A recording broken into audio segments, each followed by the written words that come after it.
Chupa, Pinnacle, and other companies declined to be interviewed. But an American investor in the online gambling business was willing. Okay.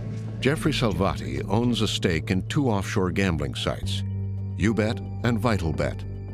One of his investors is the world champion boxer Manny Pacquiao.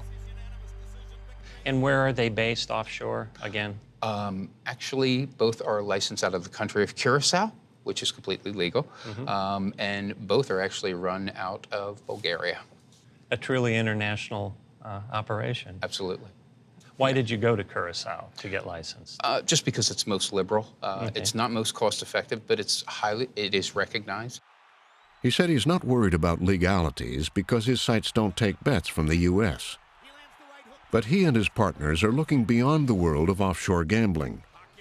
They're now trying to get into the business of daily fantasy sports. They're investing in a company called Impact Fantasy Sports.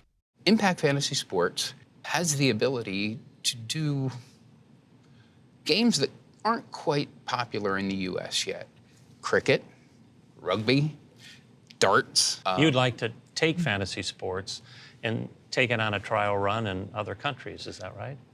Yes. While football is probably 50% of DraftKings and FanDuel's activity, in the country of India, if you're not in cricket, you could just pack up and go home. Impact Fantasy Sports allows us to execute those obscure sports. Already in the U.S., fantasy sports has expanded beyond games like football and baseball. Now you can bet on daily fantasy golf, fantasy NASCAR, fantasy mixed martial arts, fantasy video games. And new companies have stretched the definition of fantasy sports. This one assembles your teams for you. You just pick a side. Daily fantasy has become 10-minute fantasy, reduced to a yes or no question, removing virtually all the skill that was supposed to separate it from gambling in that 2006 law. Do you think fantasy sports is gambling? Honest answer.